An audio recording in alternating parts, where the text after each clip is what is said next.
I'm Larry D'Amico for the Chappaqua Library, and we're doing an art talk on Raphael. There is a fabulous show coming to the Metropolitan Museum. I believe there's 170, yes, there's 170 pieces or more in it. Um, Raphael is one of the Italian Renaissance titans. He along with Da Vinci and Michelangelo at the beginning of the 1500s were actually the um, most powerful forces moving art forward at that time. And Raphael was really a standard that artists measured themselves against for a good 200, 300 years. Um, he was quite a fellow, as it turns out. I did not know much about him before I started this research, and I'll tell you, he turns out to be quite the fellow. Um, anyway, um, Raffaello di Giovanni Santi, um, 1483 to 1520. He only lived to 37 years old. Um,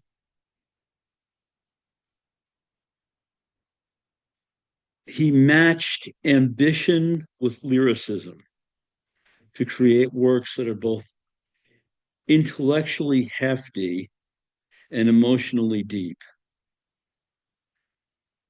A necessary skill in a complex political landscape of the Renaissance courts. In his short life, he achieved such a profound success as a painter, designer, and architect that he was regarded as the pinnacle of artistic perfection for centuries after his death. Raphael Sublime Poetry is the name of the show. Um, it's the first comprehensive exhibit of Raphael's work in the United States, bringing together, as I said, more than 170 pieces, masterworks, paintings, drawings, rarely seen treasures to illuminate the brilliance of Raphael's extraordinary creativity. Um, the son of a painter and poet, Raphael engaged with the foremost writers and thinkers of his age in Rome, displaying poetic sensibility that captivated his peers and generations that followed.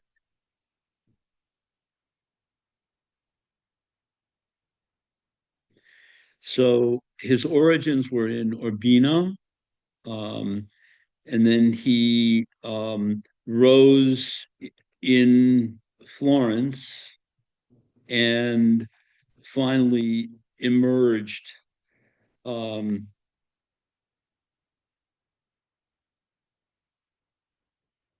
in Rome for the last 10 years of his life. Um,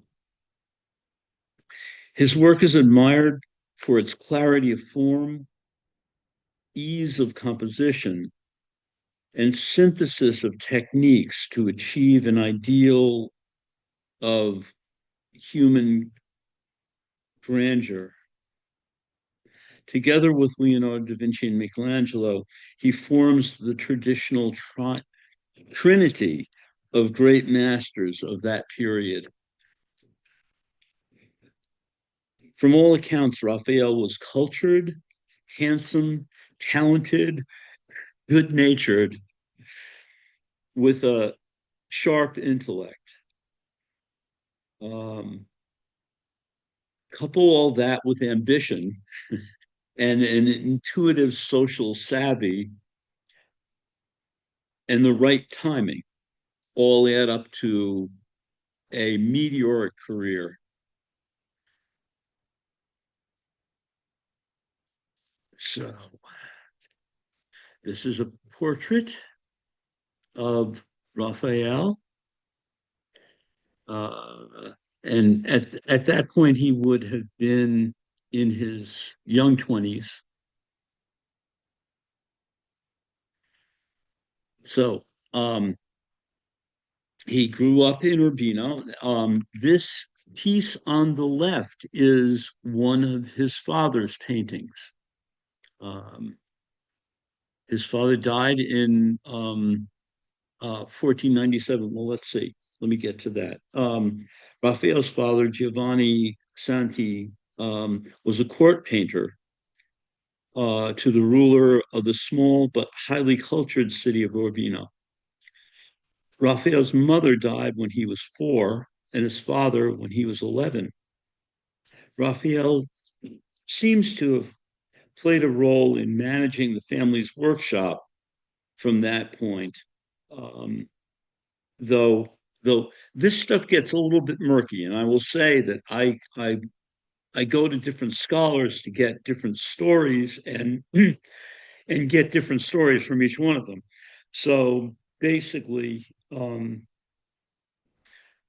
some say that he studied just with his father and ran his father's studio when his father died. He was only 11 when that happened, but it is kind of believable since he was in the studio from the time he was 5 years old. Um, but he also apprenticed with Pietro Perugino, who was and he was described as a fully trained master by 1500. So here's a shot of Urbino today, actually, but it doesn't look much different from what it looked like in his time.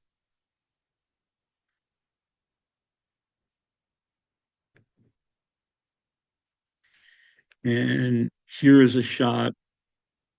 It's a possible self-portrait. They're not quite 100% certain. It does look like him. And he would have been 15 when this was drawn. Um, so by the time Raphael was 17, 18 years old, he was quite skilled and already distinguishing himself from Perugino. Um, it's said that Perugino um, that he emulated the brushwork and color from his master so well that even the master couldn't tell who had painted a passage in the painting. Um, and looking at these two versions of Saint Sebastian, on the left is Perugino. It's not a bad painting and all that, but it shows the arrows piercing Saint Sebastian. The version that Raphael does, he's daintily holding that arrow, and rather than directly addressing the martyrdom and the pain, he paints a serene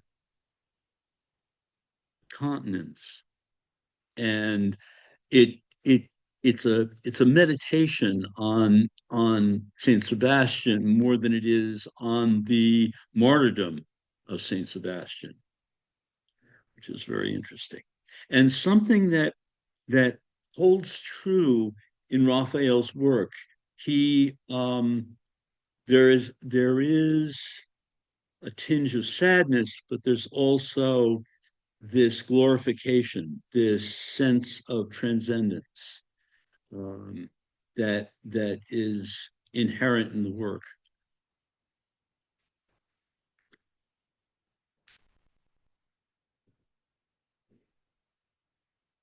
Okay, and here again is on the left is Perugino, on the right is our man Raphael.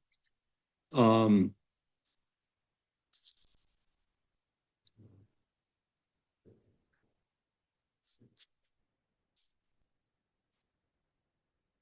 and you can see, this is in 1504. Um, and if you look at the two of them and compare them, basically the light in the background in the on the building in Raphael's piece really uh,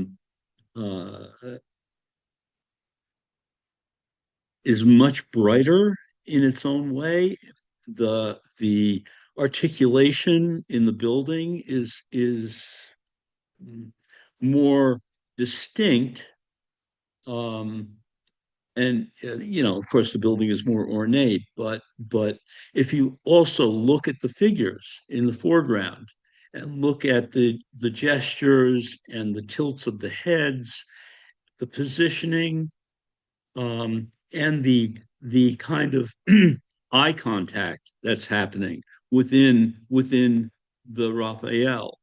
It's very different from what's going on in the Perugino. You don't get the kind of interaction and eye contact that's going on in the Raphael.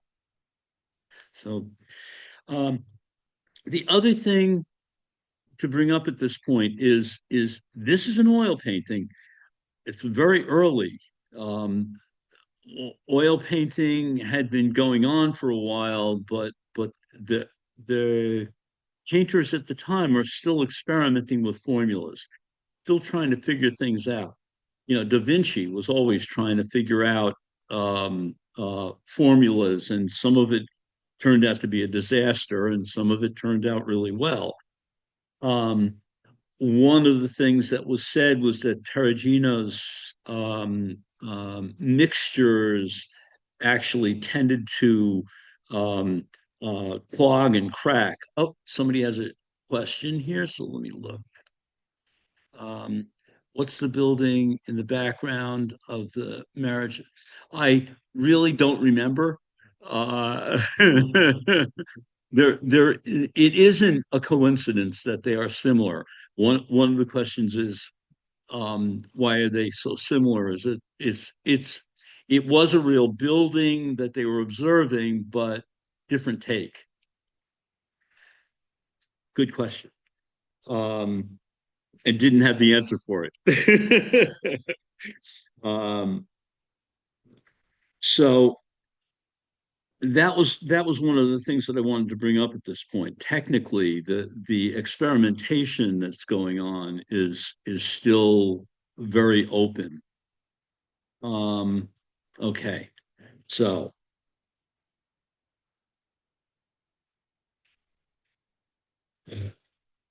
this panel was originally part of an altarpiece that you see off to the right. It's basically the second panel in on the bottom there on the left hand side of the altarpiece,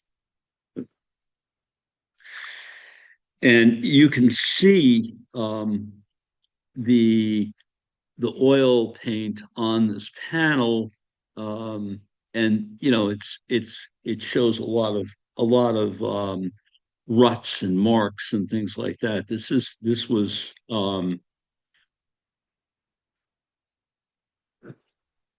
I believe the actual whole thing was disassembled and is in different collections. Um, but this is one of the three scenes of the last days of Christ. Christ is praying before his arrest while the disciples slumber. A small angel proffers the chalice to Christ, a visualization of Christ's thoughts.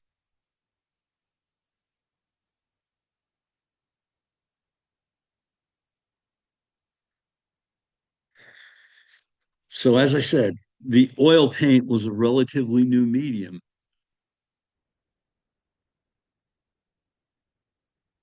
and it was valuable because unlike fresco, which it, it the fresco technique is actually taking a, a mixture of plaster and mixing pigment in with it. So you couldn't make a lot of corrections. It was very difficult. If something didn't work properly, you would have to scrape it down and re-stucco that area. Um, so it was quite challenging. So oil paint really changed things.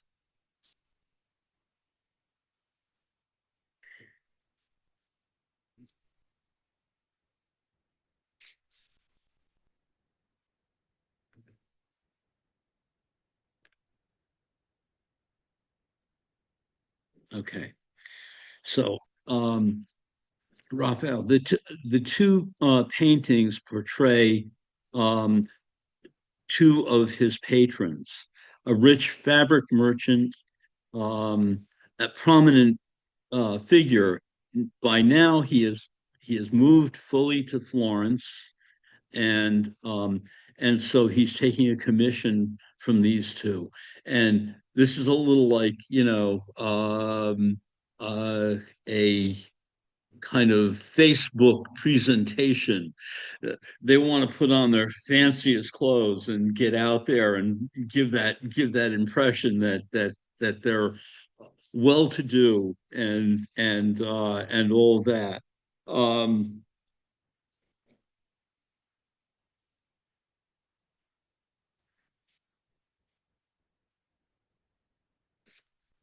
so Raphael gave the patron the opulence that they wanted to portray. He continued to receive commissions throughout his career. Uh, you know, as I said, he was a charming fellow. He really had the ability to um, communicate with the wealthy clients that were out there on a direct level. Given his background with his having come up with his father in contact with the court in Urbino, he really was part of that social class. Um,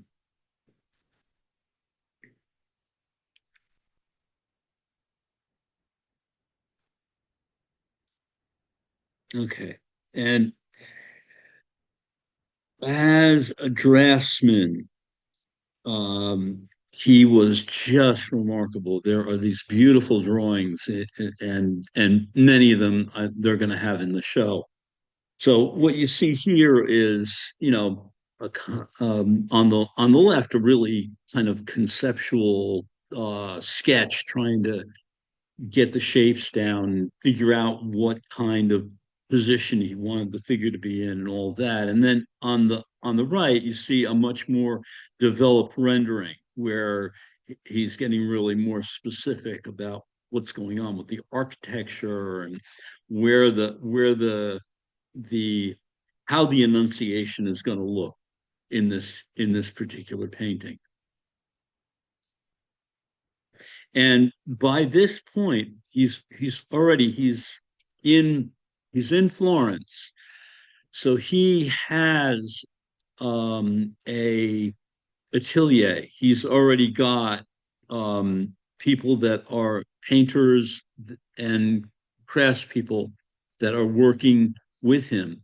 Given the fact that he came up in that system, he was very familiar with it. Through his father, through Perugino, he worked with other artists to create these things. When you're creating something like a really full scale, large um, fresco or painting, um, working with different people who had different specializations was something that they did. Um, let's see.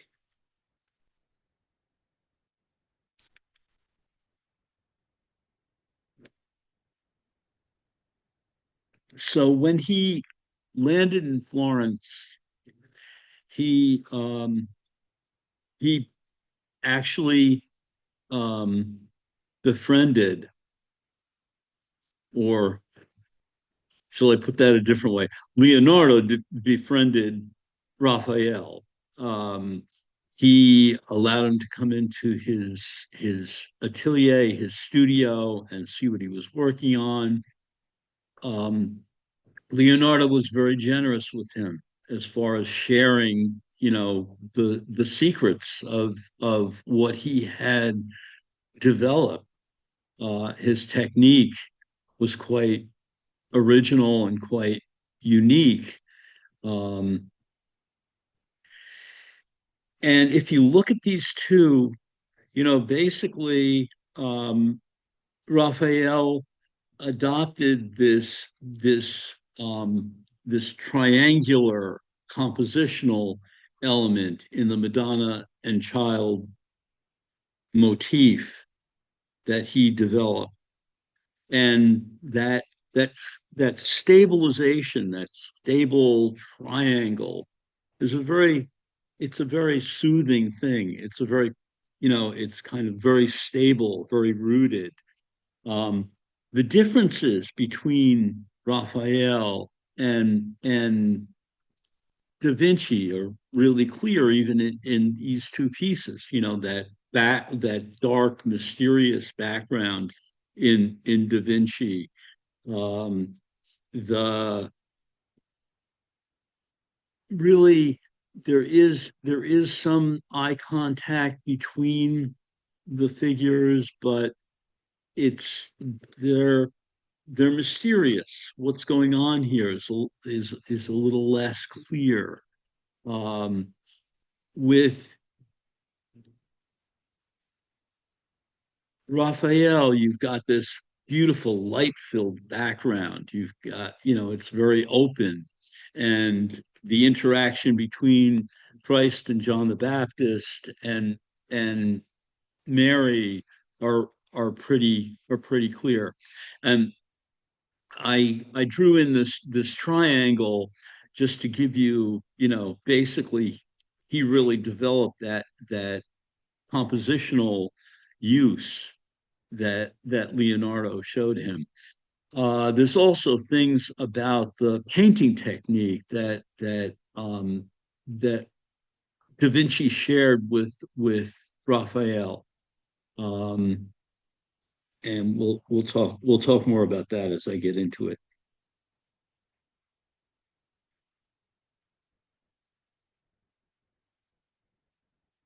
Okay. So here we have it again. Um, the Madonna that Raphael paints has that open background. It's, you've got these great vistas behind. Well, there are vistas in Da Vinci's piece too, but they're much more mysterious, much more shrouded. Um, it's a beautiful Da Vinci. I mean, that's just a gorgeous thing. Um, the technique that he used, the delicate kind of blending of colors, the nuanced expression in in Da Vinci is something that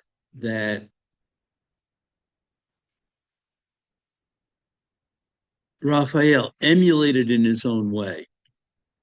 Um, but the relationship, if you look at the Madonna by Da Vinci, they the baby Jesus is staring off in the distance, and Mary is staring at him, but there's no eye contact. In the Raphael, the Madonna. and the Christ child are looking at each other, and John is looking at the Christ child. There's this interaction between these characters, beautifully painted. That luminous quality in the skin is really incredible. And this technique was something which Raphael learned from Da Vinci. Da Vinci really shared that with him. Um, unlike unlike his Raphael's lack of relationship with Michelangelo, Michelangelo did not like Raphael, and we'll go into that in more depth as we move along here. Um,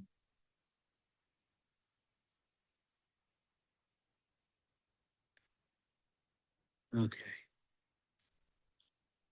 Portrait of a Lady with the Unicorn. Um,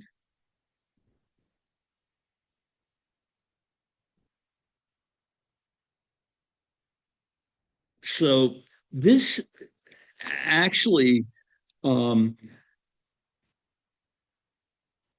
I wish I'd thrown in the Mona Lisa now. The Mona Lisa is in the same kind of three-quarter view. Um, and there's a landscape behind her. Um, so apparently, this piece was inspired by the Mona Lisa, though this one is a cool and lady, and the gaze is very different from that mysterious, enigmatic face on Mona Lisa. Um, the unicorn is actually the symbol of chastity. So, for what that's worth. Um, the interesting part is it is recorded that Raphael was a ladies' man, and he did have quite a few affairs in his lifetime. So it's a very this is a very interesting, wary look on her face. Uh,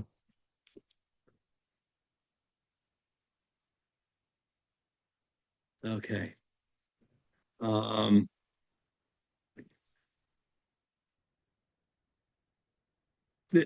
in this painting, Raphael transforms the rather familiar subject of the Virgin and Child into something entirely new. The figures are no longer uh, posed stiffly and formally as in painters' earlier versions of the Virgin and Child. Um, but it displays all the tender emotions one might expect in a young mother with her child. Um, Again, this wonderful little drawing and the expression on their faces. It's really incredible.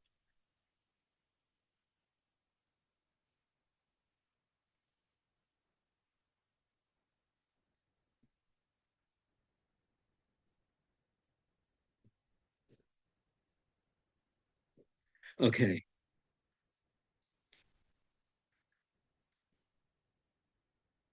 so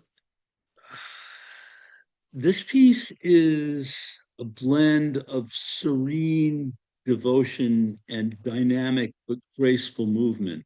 I mean, that twist in her body is really lovely.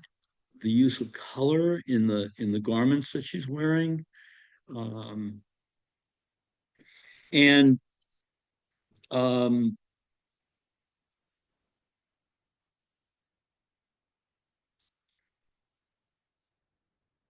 this kind of serpentine pose, gazing upward in sort of ecstatic state. Um, it reflects Da Vinci's composition, Leda and the Swan, over here. And actually, there was a painting, Leda and the Swan, that Da Vinci had done, but it's lost at this point, from my understanding. Um, And then there's a kind of sculptural power that's in this figure of Saint Catherine.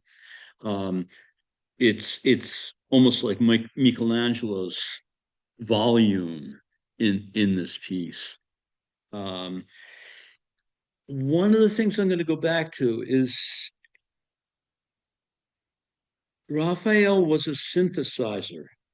He took what he saw in Michelangelo and in Da Vinci and used it to to express his own point of view, but he used those the power of their work. He learned from it. He looked at it. He was much younger than both of them. I mean, Da Vinci, he was 30 years younger than, and I believe he was 10 years younger than Michelangelo, or maybe 12. I can't remember now. Um,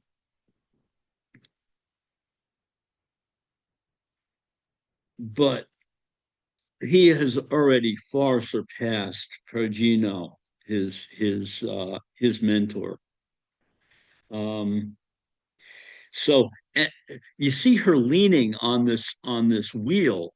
This wheel was supposed to be an implement of a torture device. Those were supposed to be spikes sticking out of it, and she's in this serene, transcendent state. Uh, Very interesting piece, and the torturers weren't very satisfied with it, so they ended up hacking off her head. So much for that one.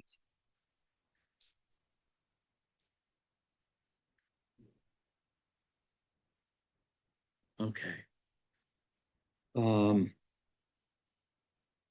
so this is the Madonna of the Goldfinch. Beautiful, beautiful piece.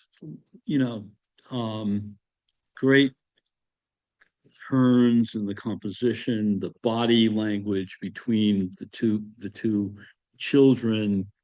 You know, they're both leaning into each other and all that.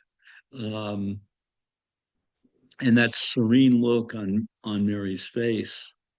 Um, the goldfinch is a symbol of the crucifixion. Actually, there's the red on the neck of the goldfinch is actually, in the iconography, a symbol of the death of Christ.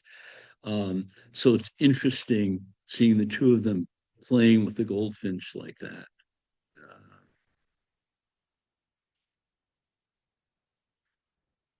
And then there's this wonderful sketch over here. Just I throw them in just because I love them, but it's really interesting to see how these pieces are developed into this really wonderful, formal, finished piece.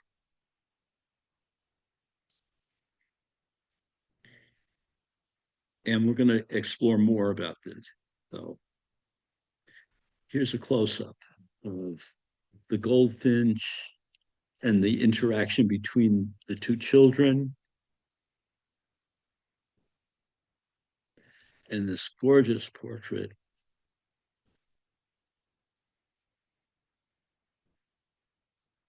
One of the wonderful parts about Raphael is there's edited detail. It is beautifully painted, um, but he doesn't paint every hair on her head. Uh, he gives you enough so you get what's going on and leaves it at that. He was not Da Vinci. This guy painted a lot of paintings. In fact, Raphael painted in his 37 years more paintings than both Michelangelo and Da Vinci together. He had a crew of 50 in his atelier, so he could move along with those big commissions. but he also painted these wonderful paintings along the way. And one of the things I wanted to bring out was um, the blend of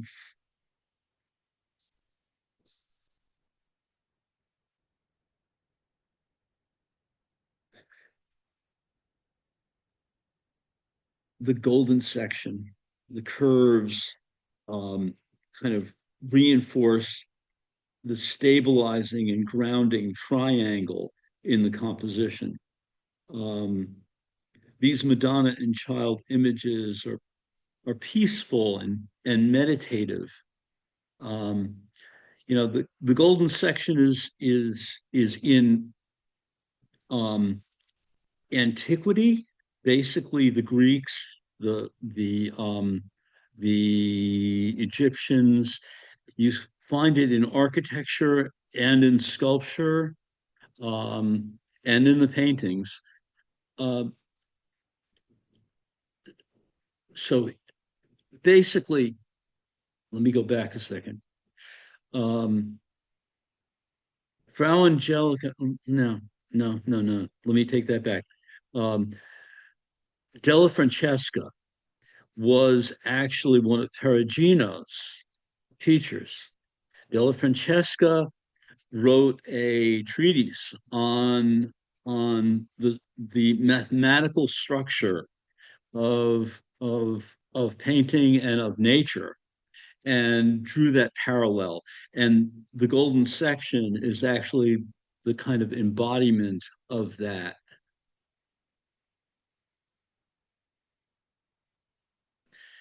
So Perugino would have passed that on to Raphael. He would have been very aware of that, and of course, um, Da Vinci's explorations of forms in nature, of forms in painting, of forms in architecture were all there. Raphael was also a archaeologist, which is, well, I'll talk more about that when we get to Rome. Um, so he was very interested in all this stuff. It's something that was there, and I just wanted you to see this so that you had just some flavor of some of the more complex underpinnings that are going on in these compositions.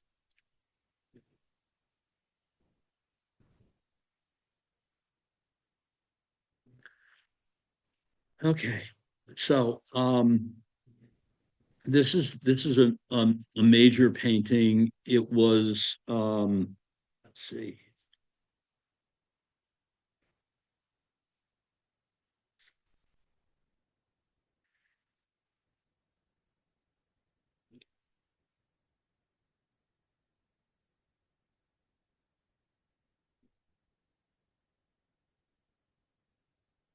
There are many preparatory sketches for this particular piece, um, and it was a major um, commission that he received. I don't have the scale on here. I wish I did. Um,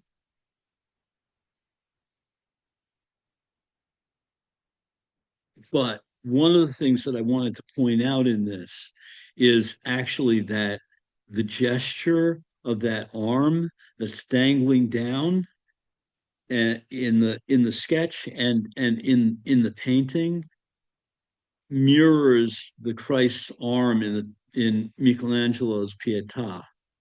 Um, and this was one of the things that exasperated Michelangelo. He looked at Raphael and said, "Yeah, he's imitating me. He's using my," and he's not wrong, but he used it in a different way. Let's put it that way. Let's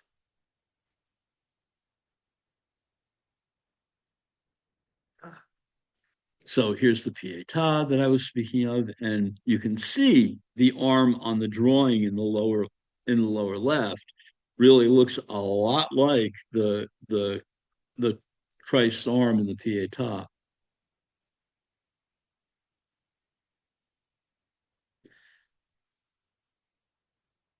So again, Michelangelo was a very different temperament than Raphael.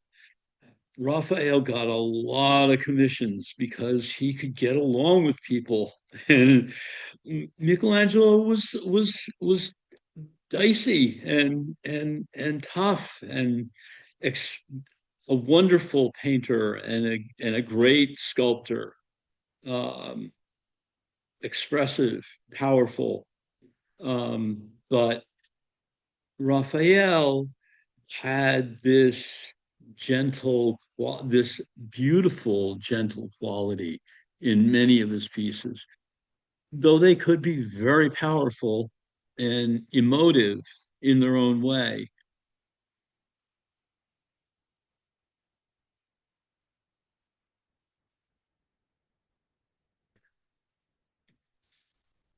And so, Pope Julius II heard about this young fellow and commissioned him to do the grand decorations for his library, his study.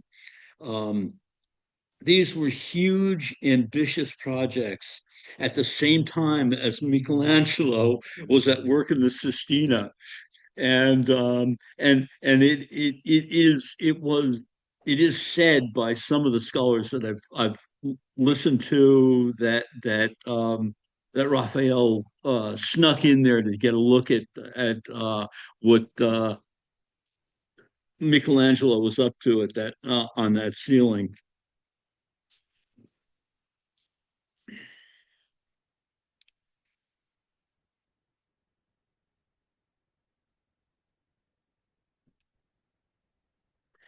And so the stanzas, basically these arches that he was commissioned to paint. Um, they are, I believe, they are frescoes. So this would have been, basically he would have had a crew. He he would do the drawings. He would do the cartoon. They refer to the large scale drawing as a cartoon, and basically these figures would be drawn out on a big piece of paper that would be put up against the wall. They would use a pinwheel, a pinhole roller, and and what they would do is pounce. They would take a bag full of chalk and bang it against the drawing, and that would go through the pinholes onto the wall, so you would transfer the drawing that way. Um, and then he had a crew. I mean, it's a lot of work to do something like that. Fresco is not easy. And this one, um, they were specifically devoted to different intellectual pursuits, and this one was devoted to music, of course. Um,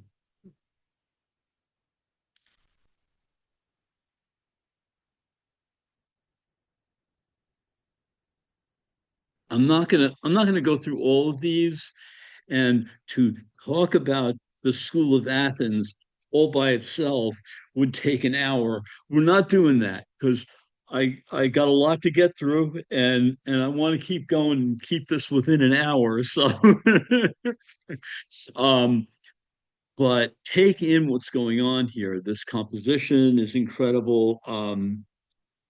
The School of Athens, the the now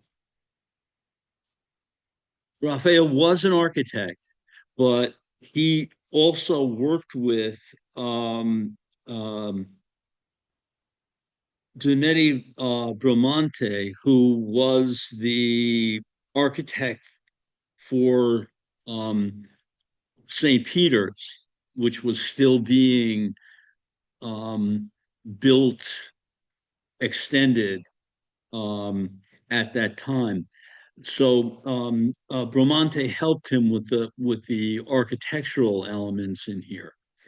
Um, and there's quite a few characters in here.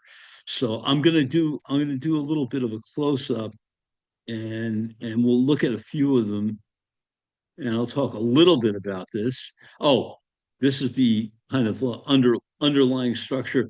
As I said, this business of the the golden section, or the golden mean, is in all these things. It's in the structure that's underlying this stuff. It actually, well, it's a longer technical conversation, and it's kind of beyond my power to explain it all in a 5 minute thing. But this was in the Greek Parthenon and in the other classical architecture.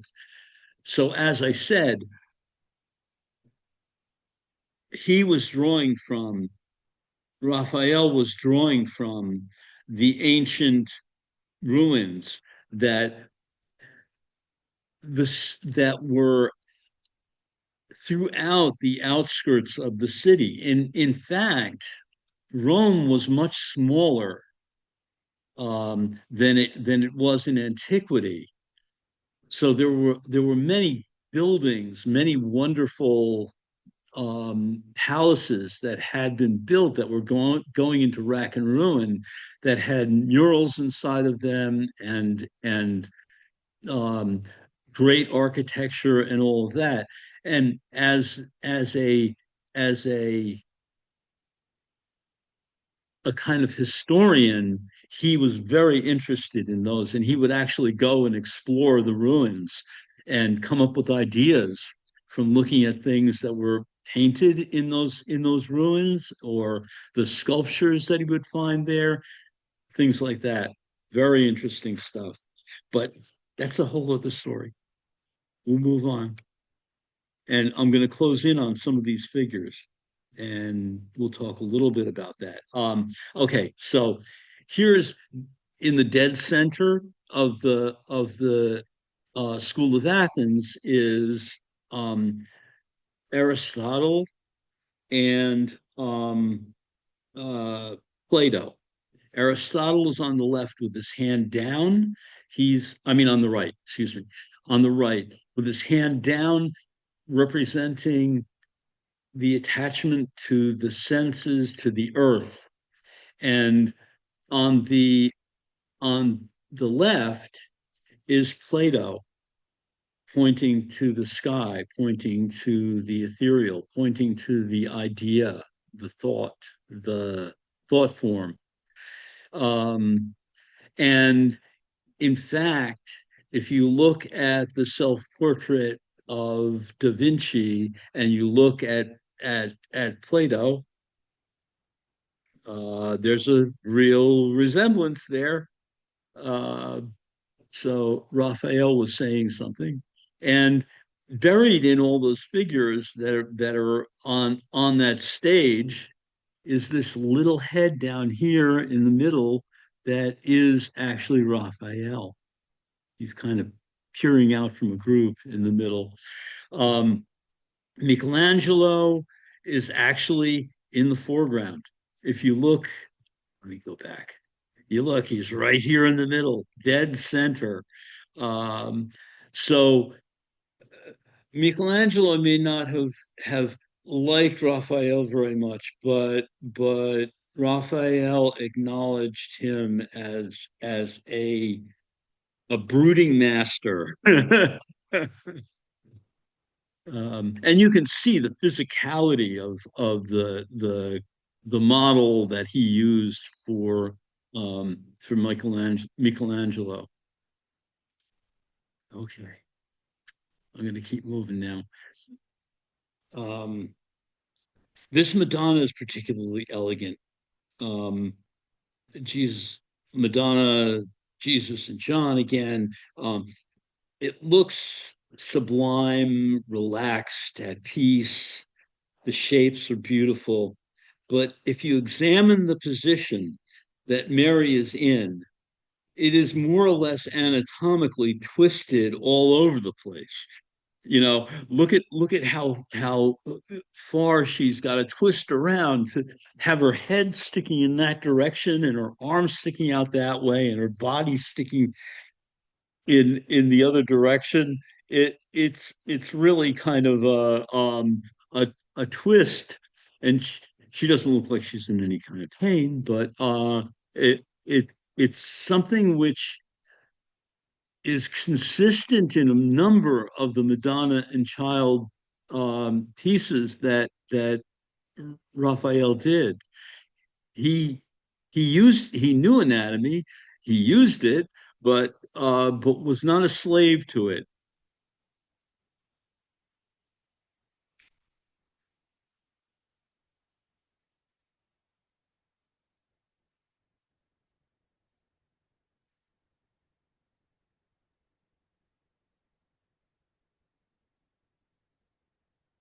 I'm not going to say much about this.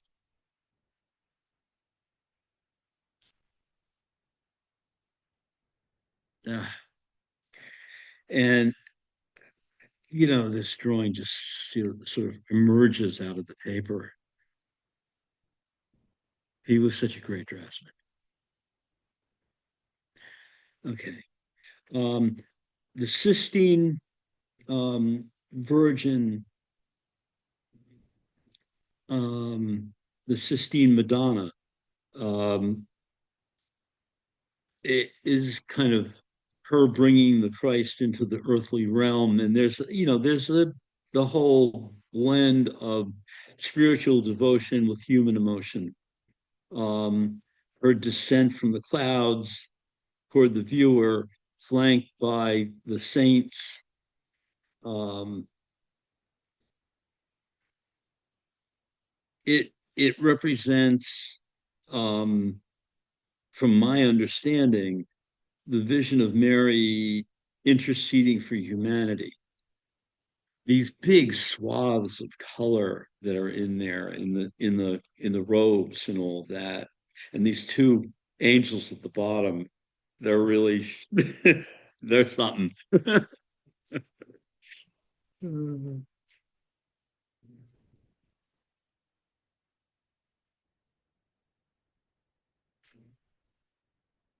Okay. And now we're going to get a little personal with Raphael. The subject of this painting appears in another portrait, um, La Fornerina, um, and is traditionally identified as the Fornerina, the bakeress. Um, Margherita Luti was Raphael's Roman mistress. Um, and you can see this little sketch that Raphael did of the Mona Lisa when that was in process in Da Vinci's studio, and you can see that there's a very similar um, kind of position that he's got her, um, woman with the veil in. Boy, look at that cloth. The guy could paint. Okay. Uh,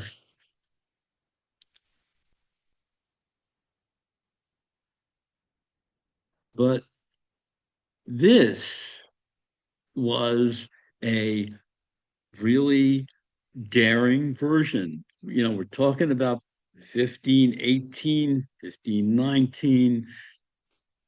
Um, you know, a real woman looking out at you, um, was just not something that had been done before. It was always, masked in mythology or religion.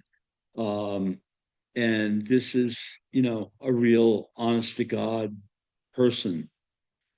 Um, and it was a profound influence on painters since then. This Titian that's up in the left hand corner was painted around um, 1550, I believe. So it was a good 20 or 30 years later. And then you can still see echoes of it in Renoir and that glance, that look. Um,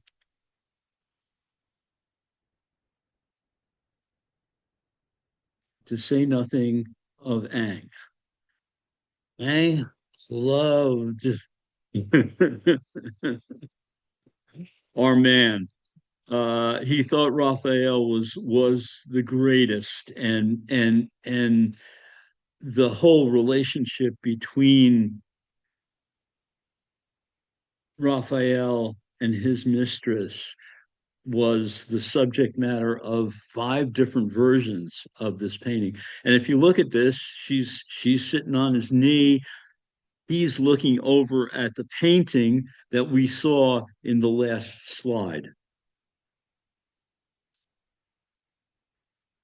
So the impact of Raphael over the centuries is quite remarkable.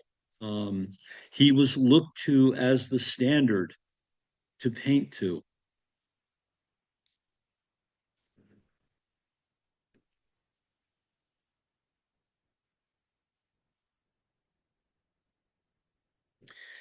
And this was late. Basically he died in 1520. So you know, uh, the this double portrait is quite remarkable. Um, we don't know who the other fellow is that's in this painting. Um, it is it is believed by some to be one of the painters that worked in his atelier that that was ready to move on, and that hand on his shoulder is pushing him out. But then again, there's a number of different interpretations. There's He's holding a sword in his left hand. Um, some say he was a, an instructor of, um, but um, we don't know. But the double portrait, we do know. And this is a real beauty. It's really well done. The chiaroscuro, the light and dark, the use of of that really bold um, dark background and the dark clothing really makes the two figures shine out. Those two faces, those two portraits. Um,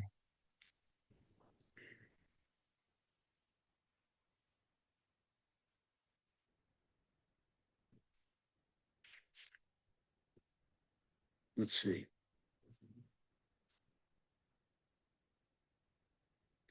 One way or another, it's just well painted.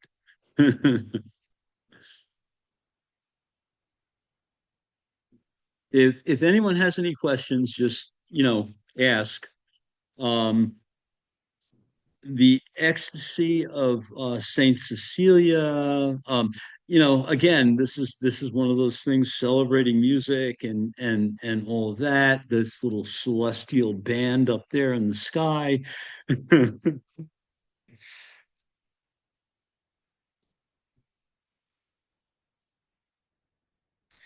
And this is supposedly his last painting. He actually was still working on it when he died. Um, um, he was commissioned by a cardinal um, to. It was conceived as an altarpiece, for a cathedral in France. Raphael worked on it in the years preceding his death. The painting exemplifies Raphael's development as an artist, and the culminate it really is a culmination of an aspect of his career. I think compositionally this piece works so well. It's remarkable. Um, a lot of the crowd scenes in some of his earlier work, maybe they don't work quite so well, but this is very, very strong. The business of the triangle, the arms reaching out from the two sides on the triangle and hitting into the Christ, um, and that transfiguration.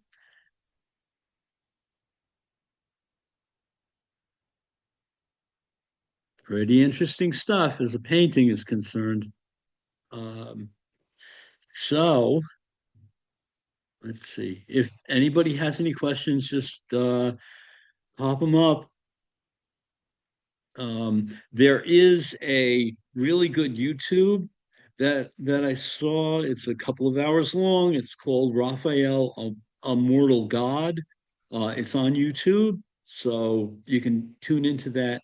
And there will be a day-long symposium on Raphael at the Met in April. So there's a lot to see. Um,